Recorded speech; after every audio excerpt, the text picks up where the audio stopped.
Hey, what's going on, everybody? I'd like to thank you all for tuning in to the show. Got my regular crew with me, Darnell and Tyler. I'm Trey, and we're coming your way with the 32nd edition of the Don't Kill the Messengers podcast. This week, we're mostly going to just be covering NCAA football as well as next week, so this is just going to be part one for it. First thing that we're going to get into is the Big 12. Who are the key players that you guys think people should look out for this upcoming season? Yeah, I think an obvious pick is Baker Mayfield, quarterback, Oklahoma. He was kind of the leader of that team last year in a lot of ways. Just a solid quarterback, ability to scramble and run. The only problem was last year they ran into really a stud team in Clemson and were just outmatched. So I think that experience will bid well for Oklahoma, actually making the playoff, getting really the most important game in their college careers under their belt. And I think they're going to give another good shot at it this year, especially with Baker Mayfield still a quarterback. Yeah, I can agree with that pick. I mean, that's one of the Big 12's Heisman candidates there. Then outside of that, not actual players, but just the positions, I think we need to look out and see what Texas does at quarterback and what does Baylor end up doing at quarterback. I think those are two interesting scenarios to see what's going on there, because I know Baylor's switching to more of I believe, like a pro-style offense than what they've run in the past. So I think those positions, just to see who fills them and what they're able to do with those teams, should be looked at as well. Yeah, and another interesting point on Baylor is I think they're going to have just a question mark filled season, especially with the scandal, if you will, that happened in this off season regarding the sexual misconduct that was going on amongst the football team and Art Briles stepping down. Yeah. I think that's going to hinder Baylor a little bit this season. I think it's going to overshadow a lot of the stuff they're trying to do on the field. So I think in terms of Baylor, they're going to be just more focused on just staying in the game, taking it a snap at a time, a game at a time, rather than trying to worry about, are we going to make the playoff? I think they're just trying to maintain a solid reputation through what they're going to do on the field to try and draw it away from all the stuff off the field. So in terms of what they're going to do, what Baylor's going to do on the field, like you said, I think their quarterback situation is going to be interesting because they love to throw the ball. Mm-hmm. It's going to be interesting to see if, new head coach Jim Grobe's going to stick with what they've been doing or if he's going to try and implement something new. Right. Now, Darnell, you kind of brought up Texas with the passing game and stuff like that, how the wide receivers would do. What are you expecting from them this upcoming season? Because last year in conference they were 4-5. Well, actually, 4-5 in conference and finished overall with 5-7 record. How do you think they will fare this upcoming year? I'm expecting like a bowl eligible season at least. I think it's to that point where that kind of has to happen. Yeah. It's like Charlie Strong. He's had a rough go at it. I mean, some of it's just due to he had to clean house there. He had to get rid of a lot of problem children over the past couple of years. But it's to the point now where he's had a couple good recruiting classes, especially last year, where now it's time to start pulling it together and getting back to Texas' winning ways, because the boosters and fans around Austin are not going to be willing to deal with another season out of the bowl season. So I think the defense will be legit. They'll just have to figure it out on offense, and hopefully the defense can carry them. I mean, they showed flashes last year. They beat Oklahoma, but it's just they have to put it all together, and I think this is the season where they have to start that turnaround. Yeah. talking about Texas's defensive player to look for on that side of the ball for the Longhorns is going to be their linebacker Malik Jefferson. He's really on the rise this year. I think he has, just a nose for the football, and he just seems to make some plays when they need it. And I just expect him to really kind of blossom this season. I'm not saying, a humongous season where he's, going to be, interceptions and touchdowns and all this and that. But I definitely look for him to impact the games, make a couple big plays this year, and really kind of anchor that defense for them. For sure. Now, do you guys, what do you guys think will be the key games in this conference for this upcoming season? Well, I mean, as always, the Red River rivalry is always a big one.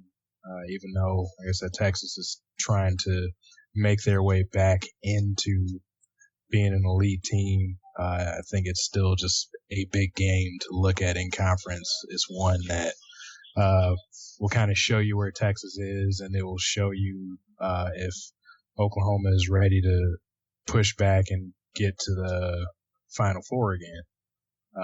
So, I mean, the conference goes through those two schools traditionally, so it's always a big game in my eyes. Yeah, I think potentially the biggest game for the Big 12 comes in the non-conference game. September 17th when Ohio State plays at Oklahoma. Because if Oklahoma can win that game, it almost seems like they should, if they do what they're supposed to do, will have no problem making the playoff. But if they lose it, may need to make up a little bit of ground here or there just because you schedule a really tough non-conference opponent.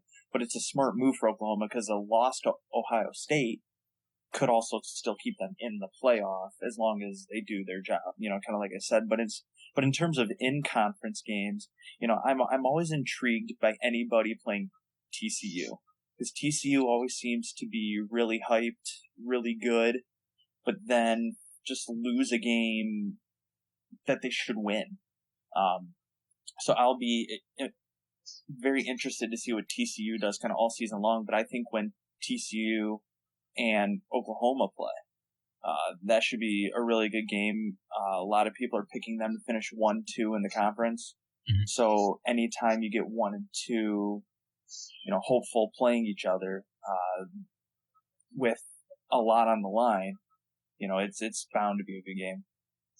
Yeah, and I think it's of note that the 3 games that we talked about, Oklahoma has to play them in succession. They get Ohio State at home on September 17th, then they get a bye week, then it's at TCU, and then they go to Dallas to play Texas. Yeah, that'll be a tough stretch for them. That's quite a tough stretch. Especially that's 3 of your first 5 games right there. Mm-hmm. Yeah, so I mean, with a front heavy schedule, as long as they take care of business, hopefully for them they'll be healthy enough early on to where if they can win, those 3 games, nothing's a sure thing. But they'd be able to, kind of lighten up toward the end and, hopefully win some games in a spot where they can rest some of their key players. Mm-hmm. Yeah. Now, how do you guys think Oklahoma will fare in those 3 key games that they have? You think they could win all 3, or you think they'll lose 1, or what? The only one I'd be scared to bet on Oklahoma is against TCU. I think that they get Ohio State early, which is probably good for them. Ohio State lost a lot, so they might still be trying to figure their way. It is 2 veteran quarterbacks playing against each other, which I think still gives Ohio State a nice fighting chance there.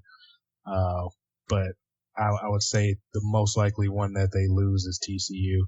And I would bet that they would go 2-1 through that stretch. I would have to think one of those teams takes a chunk out of them, just having to go through all those games in a row.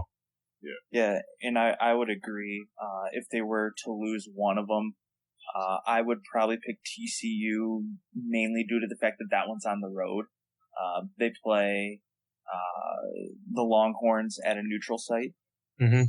And Oklahoma usually plays pretty well on a neutral site, whether they win or lose, but they usually play good enough on neutral sites to win most games. And then being at home against Ohio State, having the home crowd behind them, that crowd's going to be pumped.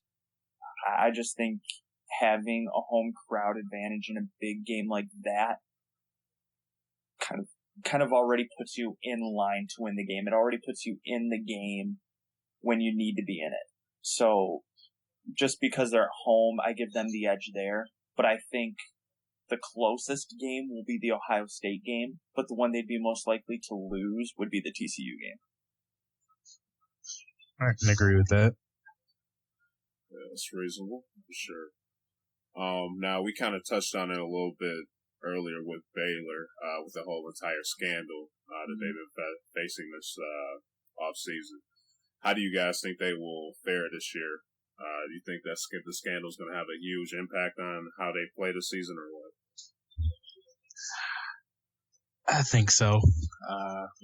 It was a lot that went through there. I mean, it's like with most scandals, it's going to go one of two ways.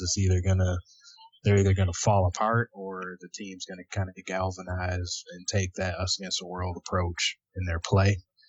But I think I'm not sure if they're talented enough to really make a case for a conference championship, but I think they'll still be a bowl eligible team. But the transitions that they're making right now, I think there'll be some struggles early. Yeah, with you saying you think there'll be some struggles early, I think the thing that falls in Baylor's favor is that their out of conference schedule is not very daunting. I mean, they played Northwestern State, Southern Methodist, and then Rice. Yeah. So they could very easily start the season 3-0 just because they're the bigger school. Yeah.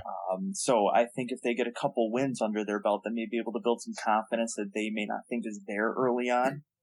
But, I completely agree. I don't think they're going to be in line for the conference title. I don't think they're going to have this phenomenal season. I would not be surprised if they finish 6-6 or 7-5. I mean, they play, Iowa State, who's not typically all that strong. They play Kansas, who's not typically strong.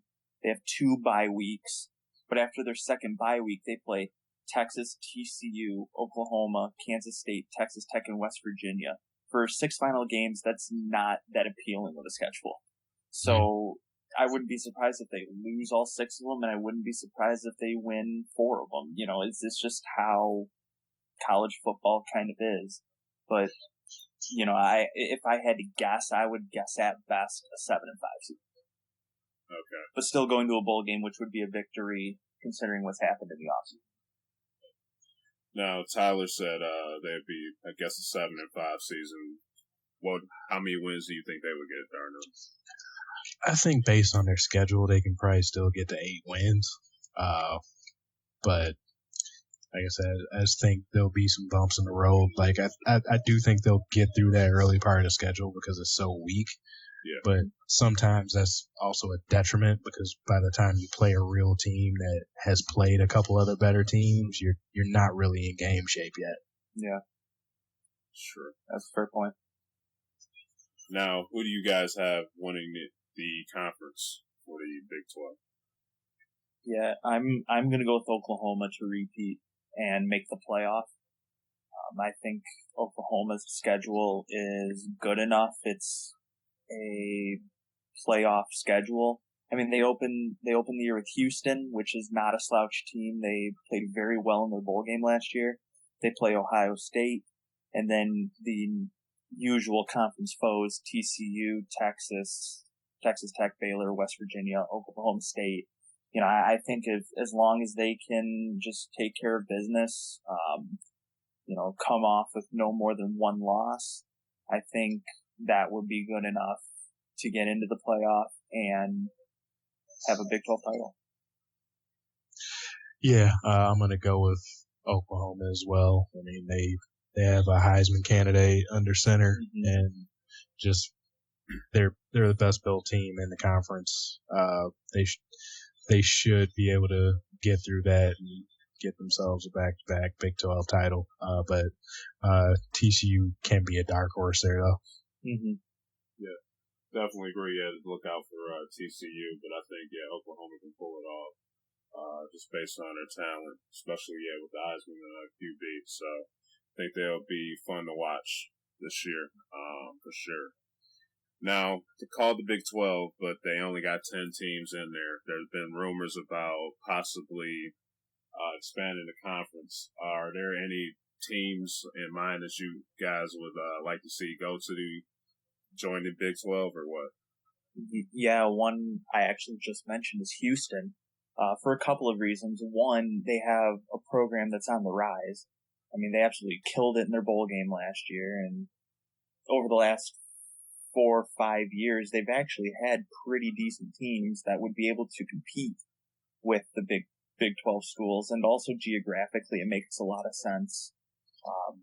They'd be Wilson, just right there in the Midwest, so I think geographically it makes a lot of sense. I think just talent-wise it makes sense.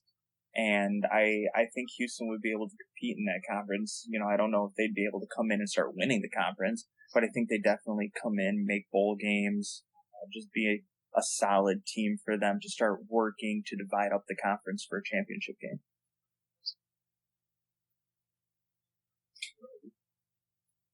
Darno, you still there, man? Yeah, I think Houston's a good choice to try to court to. Yep, can you hear me? Yeah. You're kind of static. Can you hear me? Yeah, okay, you're there. Now you're okay. I think Houston's a good choice to try to bring in. Also, I would say take a look at one of the independents and try to go beat BYU. Mm-hmm. Oh, BYU, yeah. That's I think they would be another school that could fit the conference. Yeah. Alrighty. You guys have any other comments on the Big 12? No. Alrighty. Up next, we're about to go to the ACC. Who are the key players to look for in this conference?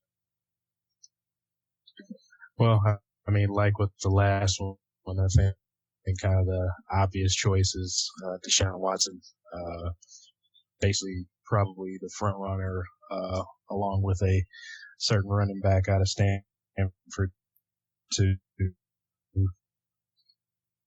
take home the Heisman.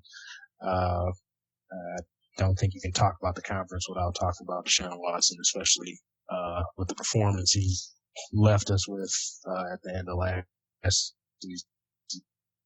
Yeah, for sure. He helped put out one of the best championship games ever for college football. So that was, he's definitely going to be a key guy to look out for sure. Who do you have, Ty? Yeah, definitely agree with those two. Deshaun Watson, Heisman hopeful. Dalvin Cook, Heisman hopeful. Both are the leaders of their offense. Both guys can have monster games basically when they want to have them. So, I think that that's going to be basically the two real obvious choices for which players are going to be must-watch TV for the ACC this year. But, one position I'm really looking forward to watching, and kind of like how Darnell did last time, it's more of a position watch, is going to be the wide receiver core for Clemson. See who Deshaun Watson is going to be throwing to this year, who's going to rise as his number one receiver this year. Whether it be, even a tight end. It's going to be interesting to see when it's third and, medium range or third and long, who's going to be his go-to guy. Because if the quarterback wants to succeed, he's got to have somebody he trusts with the ball. So Deshaun Watson is going to need, just somebody he can really dump it to two times a possession for sure. And that'll really help propel Clemson, and it'll really help them get back to the playoff, if that's what fate has for them this year. Yeah. Now, since we're already talking about Clemson, I'll go to this question next. But how do you think this team will compare to last year's team? They lost a beast, and it's like Shaq Lawson on defense, and so like they lost some key talent. But you guys think? I know you guys we were talking earlier about Florida State, how there was rumors how they could possibly play against them and things like that. So, just what are you guys thinking about this Clemson team? They'll. I'm not sure if they'll be quite the team that they were last year, but still good enough to possibly win a national championship. They did lose a lot up front. They lost both DNs. They lost some talent from their secondary as well. But I mean, they're never terrible on defense. I mean, they got rid of their issues of the past where they would always just choke away some game and blow their season. I think that was the biggest hurdle that they had to get over. But I think they'll just be so explosive that they're still just going to be tough to deal with. Yeah, I'll agree with that. How some teams find ways to win with their defense, I think Clemson's going to rely more on their offense this year. Deshaun Watson really being the leader of the offense, losing Shaq Lawson on defense, losing a couple secondary guys. I think they're going to be looking more to outscore people rather than to not let the other team score more points. If that makes sense to you guys. But, it's going to be a situation where, every team experiences this. You lose talent, but you gain talent too. I mean, I don't think any of us are an expert on the class that Clemson's bringing in this year, but, they're not bringing in the 80th ranked class in college football. So they're still bringing in talent. People want to go to Clemson. They're going to be bringing in some freshmen that'll be really good, that'll get good play time, that'll probably step up even. So it's going to be who do they have to step in and replace some of these starters that they've lost. And if they can do, a comparable job to last season, don't be surprised if they make the final game again. But if they, fail to make some big plays at some big times, they can lose a couple of key games and not even make the playoffs. So it's just going to be about who's filling the shoes this year for Clemson. And because Dabo Swinney is going to do everything he can to have those guys prepared. Yeah, exactly. You have anything else to add to that, Darnell? Well, yeah, I mean, I totally agree. I think it'll be offensive heavy, but I think that offense will still just be good enough to do a lot. I mean, they still bring back a lot of talent in the offense, so that's going to be a cohesive unit. Now, for the ACC, what games are you guys looking forward to seeing in this conference? You want to lead that one off, Ty? Yeah, I can. There with every conference, there's big out-of-conference games, big in-conference games. I think the most obvious one for in-conference is going to be Florida State Clemson. Most likely, people hope that the winner of that game goes on to the college football playoff or the championship game for the conference to get to the playoff. But in terms of kind of some out-of-conference games, I think Clemson at Auburn is going to be a huge game, especially if Clemson can win that one and get them off on the right foot. If they lose that game, they'll be starting in a hole. So Clemson has a really big test right off the bat. Another game that really intrigues me, we talked about this one a couple weeks ago when the schedule came out, but week 1, North Carolina plays Georgia, and they're kind of two upcoming teams. Georgia's, Kirby Smart coming in to be the head coach. North Carolina's coming off a good year. So it'll be interesting to see what happens with that game. Just kind of a good opening week game. I don't think that game will hold a ton of significance, but just a fun game to watch there. Yeah, I can agree with those. I'm also interested to see last year's surprise team play a couple of the big boys, which is Pitt. I think Pat Narduzzi came in and did a really good job shoring up their defense. They were pretty stout. now I just want to see if they put more together on the offensive side to see if they can come up another level and deal with some of those the two heavyweights of the conference. Now, just out of all that, Tyler, you kind of brought it up with North Carolina. They had a pretty good season last year. I believe they went, I want to say 10-3. How do you guys think they're going to do this year? I mean, they probably should end up right back in that conference championship.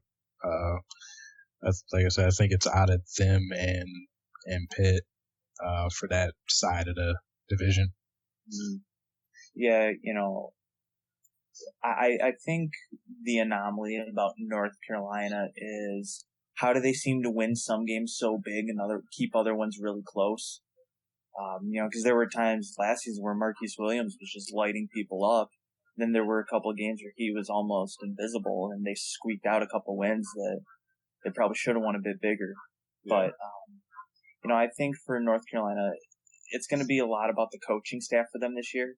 I think last year was kind of a surprise for them. Granted, no coach would really tell you that a good season was a surprise, but I don't think many people were picking them to be in the conversation for, contending in the ACC last year to the level that they did. But I think that coaching staff learned a lot from last season and is going to make some adjustments to really help them thrive this year. Now, who do you guys have playing in the conference game for this for the ACC, and who do you have coming off on top?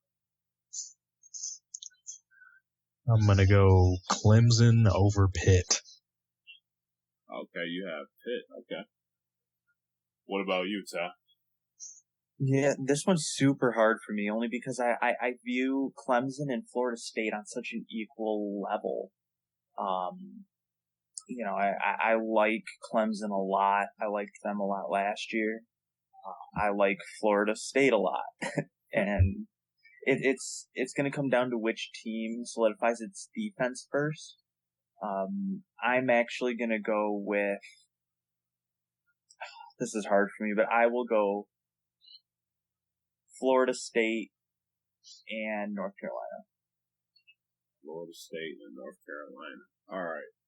I'm going to have Clemson and North Carolina.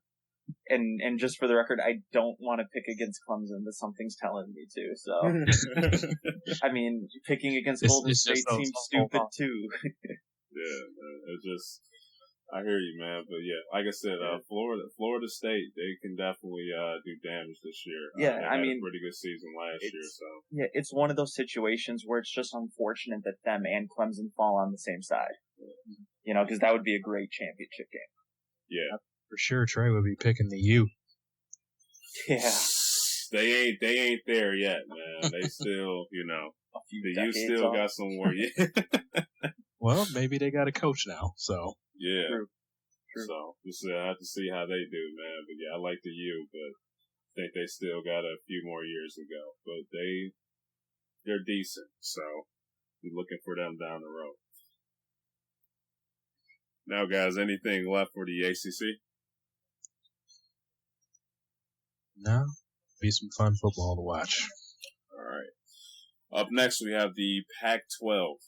What key players are you guys going to be looking forward to seeing next year for the Pac-12? Obviously, McCaffrey, he's definitely number one for all of us, I believe. So, yeah. Yeah, for sure. McCaffrey is, he's the it guy in that conference. Mm-hmm. So everybody's he's gonna be must-see TV just to see if he compares to last year, doing everything in the book for a team. But like I go back to when we talked in the beginning. You do have some players that are going to be interesting to watch in the rest of the conference. UCLA's quarterback situation. I want to see how Josh Rosen does coming in. Seems to be a solid quarterback. I want to see what happens with Oregon. I mean, they got another grad transfer that came in, or it might be a redshirt freshman starting for them. So that'll be interesting to see as well. And then just what is USC going to be overall? So, I mean, a lot of things and players to watch. Yeah, definitely. You mentioned Josh Rosen feeling, coming off a decent year. I mean, UCLA had a good team, but I think it's kind of Josh Rosen's time to be the Pac-12's quarterback. So it'll be interesting to see how he kind of handles the media pressure, the campus pressure. A lot of people I know really like UCLA this year. You mentioned USC. A lot of players or a lot of people are really high on their running back this year, Ronald Jones. I haven't seen much of him, but a lot of people are talking him up pretty big to have a pretty poised year. Yeah. Another player I'm really interested to see because his team's receiving a lot of hype is Jake Browning, the quarterback at Washington. A lot of people are really sold on them preseason in the Pac-12, which kind of scares me a little bit, but they're, solid coach, solid, what appears to be a solid roster. I believe they have a lot of returning players. A lot of people have them with the defensive player of the year in the conference. So, I mean, they can make some noise. I think they're going to be a team to watch, definitely around college football in general. But yeah, just back to a couple players. I mentioned Ronald Jones, Jake Browning, Josh Rosen. Like you said, kind of anybody for USC because they tend to get those big time recruits, but it all comes down to whether they perform or not. So it'll be interesting to see who they have that plays well and who they have that does not play well. Because I almost feel like with USC, both the positive and negative attention is just as intriguing. Yeah, and I mean to stay on the USC, they do have a player that's making some noise, Adoree Jackson, or Adoree. I'm not sure how to pronounce the first name, but they might have a Charles Woodson type on their hands. He plays corner and receiver, super versatile, and he might do some stuff in special teams as well. So he might be one to keep an eye out for because he might just be doing a little bit of everything. I guess that might be the Pac-12's MO between McCaffrey and him. But also back to Oregon too. I can't forget about Royce Freeman, running back. Yeah, solid. He can probably come out and make a lot of noise himself too, depending on if the quarterback ahead of him is serviceable. Mm-hmm.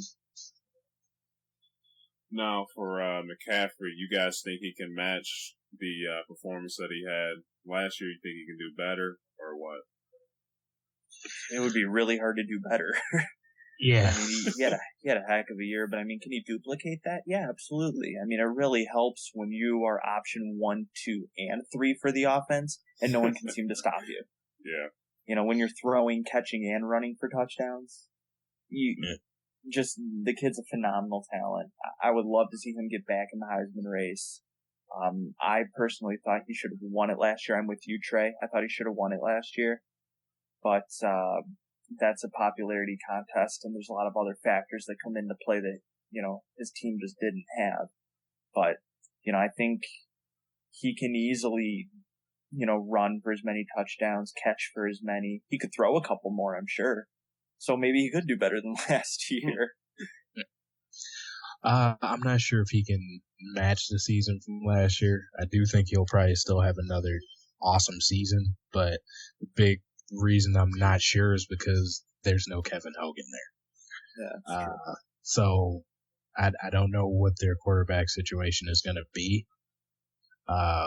And just the simple fact that another year has passed and everybody's going to be keying in on Christian McCaffrey now. Like he's going to be the name circled on everybody's board when they're talking to their defense. It's going to be, we cannot let this guy beat us. So I think he's going to see a lot of loaded boxes and forcing Stanford to throw. So he might have to find other ways. Yeah, and coming basically off of that point, he's going to see a lot of that. He's going to see a lot of double coverage coming out of the backfield. Mm-hmm. You'll see probably a linebacker spying him. Spying him, and then possibly a lineman diving back under short coverage. Mm-hmm. You'll probably see corners try and slide in on him in some sort of zone coverages. So, I mean, like you said, he's going to be the player that teams focus, that they kind of target. So, I still think he can have as good of a year because, just playmakers make plays. They just do. They find a way to get in the end zone. They find a way to fight for the extra yard. And I think that's just the kind of player that Christian McCaffrey is, but I think he's going to have to work twice as hard for it this year. Yeah, I can agree with that. I just think with teams just having a whole off season to prepare for a beast like him, I just think, people are going to be zoning in on him like crazy this year. So I think he's going to have a good year for sure, but I don't think he's going to be able to match the type of production that he had last year, just due to just people just zoning in like crazy on him this year. So it'd definitely be fun to watch and everything like that. But I just think there's going to just be a lot of focus on his talent. So now, what are the key games that you guys have for this conference this year? I'm liking. I mean, one out of conference one. I want to see Notre Dame and Stanford. I think that'll be a fun and interesting game to watch. I think we might see fireworks there, and then of course just the usuals. I mean, I want to see Oregon and Stanford in mid-November, and Oregon. All right, Stanford and USC. They play second game of the year, I believe. So those are kind of the three I'm keying in on. Yeah, one team that I like for a couple of reasons in the Pac-12 is Arizona. No, it has nothing to do with they took Rich Rod off of Michigan's hands. It has nothing to do with that. But they always find a way to pull off one of the bigger upsets of the year. Oh yeah. And this year they play Washington, UCLA, Utah, USC, Stanford. I mean, right there's 5 games where they could spoil somebody's season, or spoil a couple of seasons. Yeah. And they all, like I said, they always find a way to beat a team that's hot, that's really rolling with that spread, fast-paced offense that Rich Rod has them going with. I'm not going to pick them to win the conference or even get in the title game, but I do like watching them play. I mean, mainly because nobody else is on at 10:30 at night, and they just have like I said, a fast offense that scores a lot of points. So that's just good TV. I really like watching them. They find, like I said, they just find a way to win a big game, and that's exciting for me. That makes me want to watch Arizona because I mean, they'll get, Utah, they'll be ranked when they play them. Washington will most likely be ranked. UCLA will probably be ranked. USC should be ranked, and Stanford will be ranked for sure when they play. So they have a lot of good opportunity to spoil some parties, and I wouldn't be surprised if they spoil 2 or 3 of them. Definitely within the realm of possibility with them. Yeah. Also, since you mentioned an out-of-conference game, USC, Alabama, that one just has the names to it. Alabama has the actual backup for that game, but USC, it'll be interesting to see if they come out, how they look early in the season against a really good opponent. I will say I think Alabama is going to win that game fairly easily, but USC, if they're for real, could surprise somebody in that game and maybe squeak it out.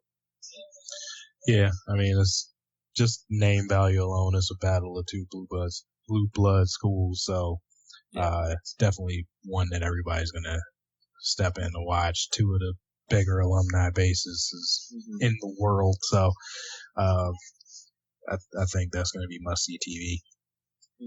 Yeah, that's a game for me that I just cannot wait to see with USC and Alabama. I just think for USC to come out, start the season off and play a powerhouse like Alabama, it would be really good to really just see what they're really made out of, especially since they're going to be going up against their old coach in Lane Kiffin. So I just think that would just be fun for them to watch and just see how they're going to start the season off. I think that's good. And I'm going to be looking out for Oregon too. It just seems like every year, like they just find that one team in the conference that they just will choke a game to.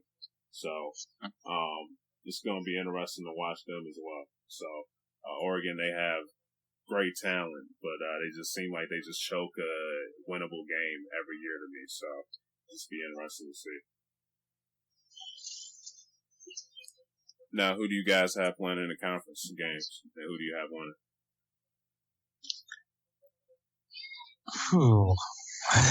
It's the one thing I like about the Pac-12 is that I feel the conference alignment is very fair. You have 2 or 3 very solid teams on both sides of the bracket, and I think they are, in terms of conference alignment, I believe they've done it right. So, in terms of who do I have in the conference game? The one on the one side, I'm gonna have Stanford for sure. I like their team. I think they'll figure it out. I think they'll rely on Christian McCaffrey. I think he'll be able to produce enough to get them to the Pac-12 title game. As far as who they're playing, I think that's going to be a little bit tougher. A lot of times an experienced quarterback in college can win you a lot of games. That makes me lean toward taking UCLA in the title game. But I think that side's a little more open with USC and Utah. But I'll go with UCLA, experienced quarterback. I like Jim Mora. So I will go with UCLA playing Stanford. Yeah, I mean, that's probably the likely choice there. I still think just because of how the conference has gone as of late, I give Oregon an outside shot of sneaking in there. And like I said, outside of McCaffrey, I'm still wondering where a lot of points are going to come from with Stanford. So I just, no matter what, you feel like Oregon's going to be able to put up 30 a game on whoever. So I still give my edge to Stanford. And then, I think as far as the South Division goes, it's UCLA's to lose. But I'm going to go with finally UCLA to show up, and I pick them to win the conference. I will do the same. I will also pick UCLA, but I'm going to go ahead and say I think for the second straight year, the Pac-12 is going to be left out. I can agree with that. I think the winner will just have too many losses. If you have 2 losses will probably get you in, 3 losses will get you out. And I just don't see the Pac-12 champion coming in with less than 3 losses. Okay. Well, I mean, if you look at it, either... So, because Stanford, they were 12-2 last year. Didn't make it. Well, did they... I can't remember. Did they play in their title game? They won. They won. Yeah. So it was MSU. I think they got barely got past them for the. Well, I don't know if Michigan State barely got past. I mean, Michigan State had the 2 best road wins in the country. I mean, just the way I look at it, the Pac-12 is an even conference because nobody's great. Look at the other major conferences. Oklahoma was great last year. I believe they had 2 losses. They lost to Texas, and did they lose to? So I think they had 2 losses. I think they had 2 losses. You said who had 2 losses? Oklahoma. Oh, Oklahoma. But they were an outright champion, and that last year I think was also kind of a makeup. Last year. Yeah, it was a makeup for the Big 12 because they missed out on the year before. But I think that's just a completely different discussion. But if you look at the Big 10, Michigan State had one loss, and then Clemson was undefeated. Mm-hmm. So if you want to go based on record alone, it was between Stanford and Oklahoma, but Oklahoma's losses were to better teams. You said just what it boils 11-2 down last to. year, Trey? For Oklahoma they were 11-2. So yeah, that second loss was their playoff game. So and one.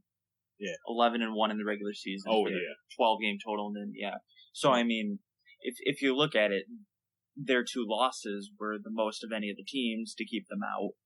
But just look at the other conferences are more top heavy, and I think you can take any of the champions from Big 12, SEC, ACC, Big 12, move them over to the Pac-12, and they'd still win that conference. If you move Stanford into the Big 10, SEC or ACC, I don't see them, decreasing a lot, but I don't see them improving either. Yeah, they're not going into either of those conferences. Yeah, and that's just solely the eye test.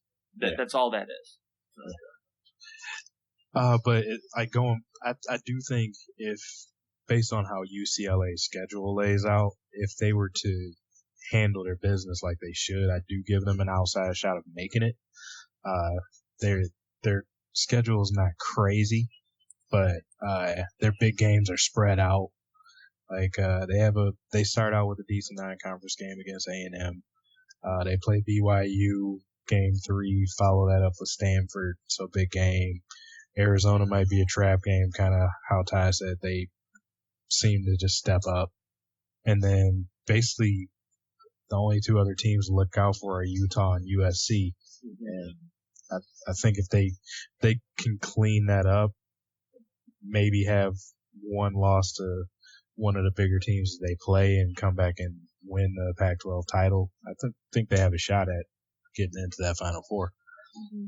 Yeah, I think they have a shot, just like last year. Their conference record could have definitely been better, but they were 5-4 in their conference last year. But I think they can definitely improve this year, just with their schedule, how their schedule and everything works. But yeah, just last year they were 5-4 in their conference, but I think they can improve. So they're definitely going to be a team to look out for. Sure. And the thing I think UCLA will have to remember is, if you look at their schedule, they got like UNLV, Washington State, sometimes a trap game, but not normally. Colorado, like those are the games they need to win by more than 3 scores, two or 3 scores or more.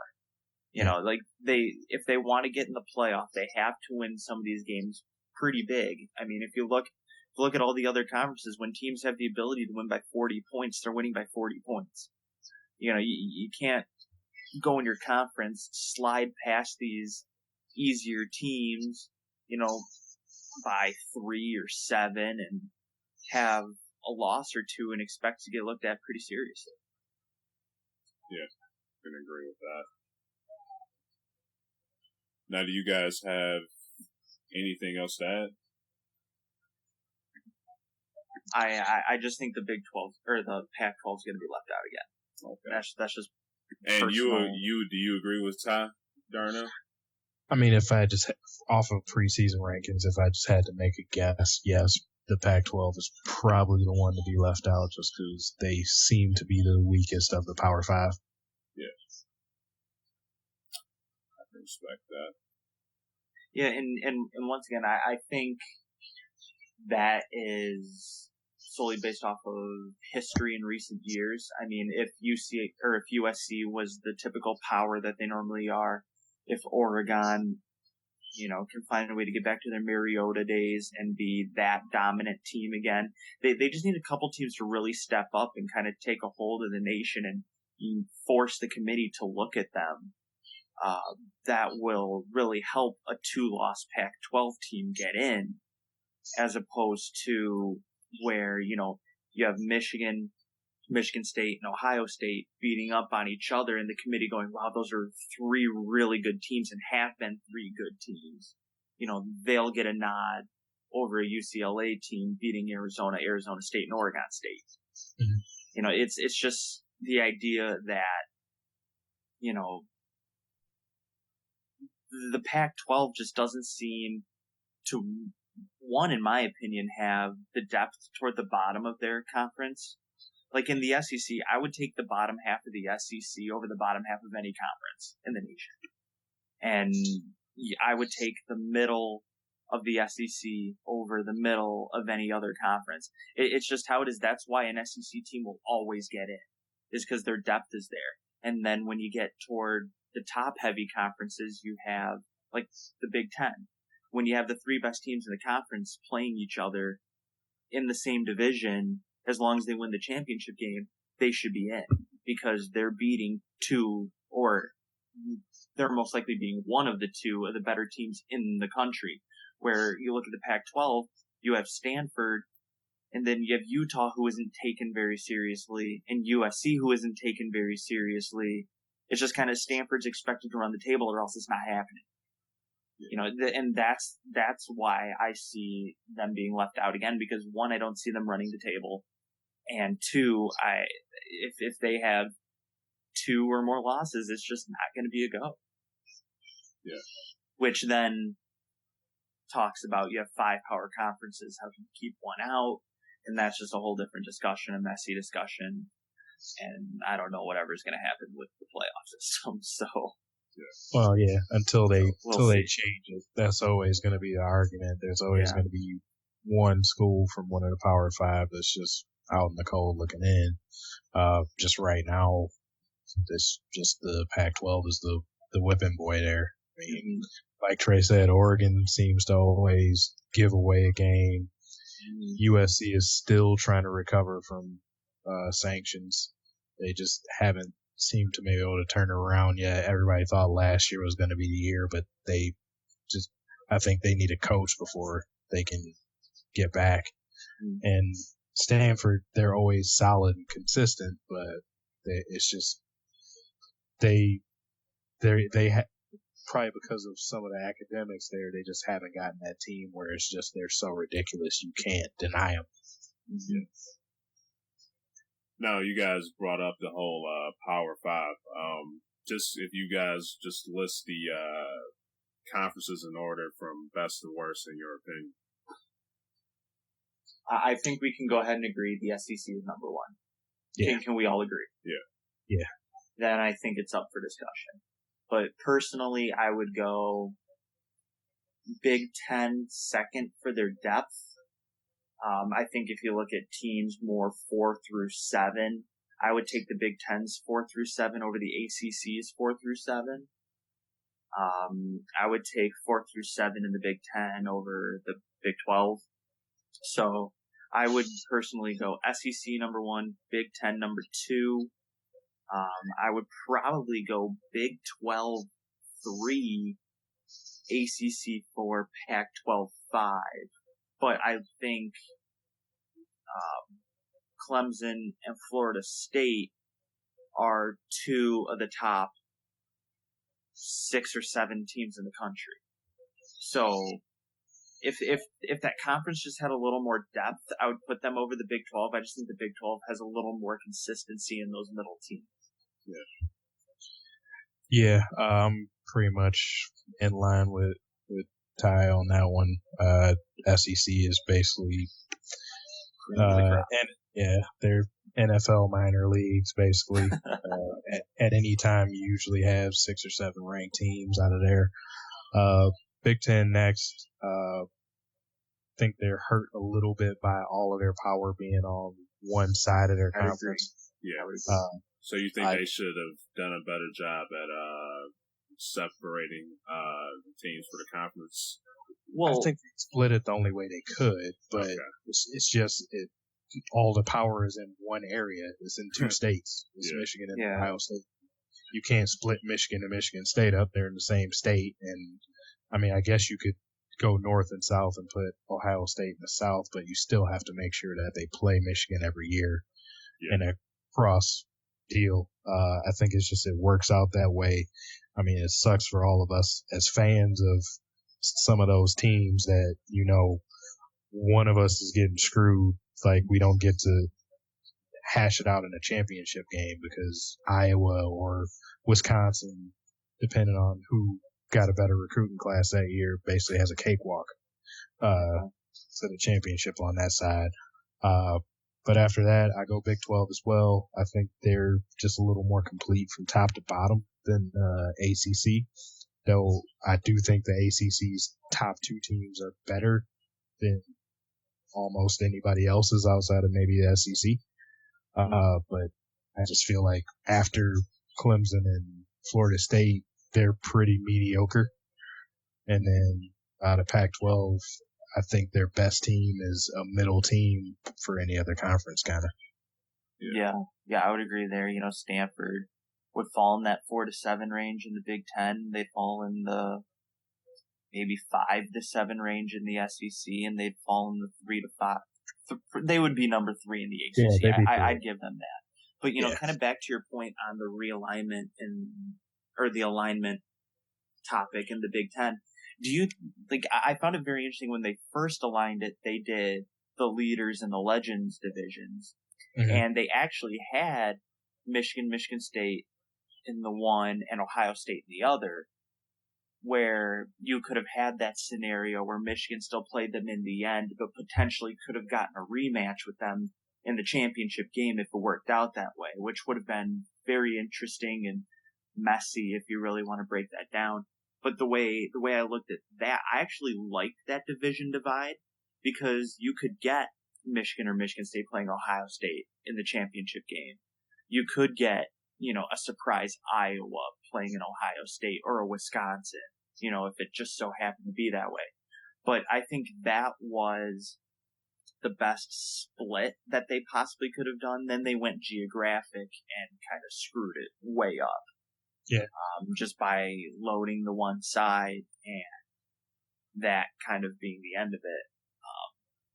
I think for the Big Ten's sake, it would be better to have one of them. Well, I'm assuming one of the Michigan schools would play Ohio State in the championship game for ratings. That would be the best possible scenario.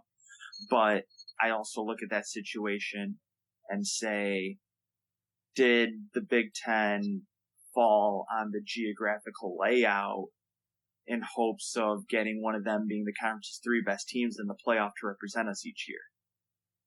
Yeah, I mean, that's what it would end up being looked at like, because I think there was some issue with the legends and leaders split because it didn't seem like there was really much rhyme or reason to it, especially based on those names. If you go with legends of the conference, still theoretically Michigan, Ohio State, Michigan State should all be in the same division. So I just think it was screw with that, and plus all the murkiness about it of trying to have their base rivals that they always play. I think it got too mucked up trying to figure out that kind of stuff. Because, it ended up with teams that really weren't rivals, and they were saying, this is your rival. It's like, no. They're saying that to me as a Michigan State fan. It's like, we have 2 rivals. One of them's not even in our conference. It's Notre Dame and Michigan. So, I don't, we got a random trophy for certain games, but nobody cares about that specifically. Yeah, and, being a Michigan fan, when it was leaders and legends, whether it was coincidence or not that it broke up was the one side was if your team started with an M or an N and Iowa and then everybody else. Like I said, I don't know if that was planned or not, but that's how it ended up being. All the M and N schools, so Michigan, Minnesota, Michigan State, Nebraska, Northwestern, and Iowa, and then there was everybody else. So, it's okay. That allowed us. We play Minnesota every year anyway for that little brown jug that we don't really care about.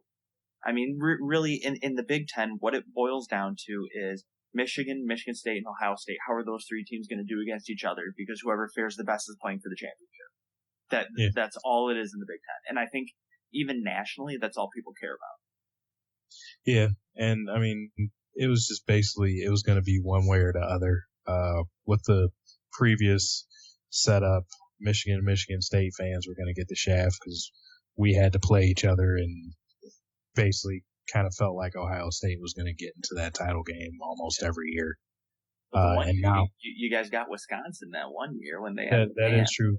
But yeah, they had Russell Wilson, and he just was amazing that year. But I mean, if they would have kept that, I mean, pretty much 8 out of every 10 years, it would have been Ohio State getting there. Yeah. But I mean, there's some of that in the SEC as well. I mean, but it has at least flip flopped there. It used to be all about the East, like Florida and Georgia and Tennessee were basically running the conference all through the 90s, but then it flipped, and now it's Alabama, Auburn, and LSU. So maybe that'll come with the Big Ten. I'm not sure how, because I just don't think Iowa and Wisconsin have enough footprint to recruit like that. But who knows? Yeah. I guess we can talk about that next week when we talk about the Big Ten and the. Yeah, I was about to say, man, we cutting into a little bit into next week's discussion, but hey, just shows how excited we are for the Big Ten and SEC. So, can't wait to watch those guys play when the season starts up for sure. So, definitely going to be covering those guys a lot in the SEC and the Big Ten. You guys have anything else to add? Give me some football. Yeah. Got a few more weeks, man, but hey, it's gonna be coming. So for sure. You got anything to add, Ty? No, I guess the Olympics left to do for another week and a half. Yeah, so have to check those guys out. But yeah, man, you guys can follow us on SoundCloud, YouTube, podcast.com, Google Play, Tunein, Stitcher. Just search for us. We should be popping up on Google or whatever search engine you use. So definitely check us out. Also encourage you, shout out to my cousin, Derek Franklin. If you guys are into cars, I would encourage you guys to check out his YouTube channel, the Black Scat Pack. So I got to give him a shout out, man. He always checks us out. So huge shout out to him. And you can just follow us on Twitter at DKM_cast. And that's it. You guys got anything left to say? See you next week. All right, for sure. So, next week, going to be SEC and Big Ten. We're just going to give overall thoughts on our breakdown and everything like that. We're going to get into the how we feel about the rankings, the preseason rankings. We feel as if anybody's overrated, rated too high, rated too low, and stuff like that. So next week should be good as well. So check us out.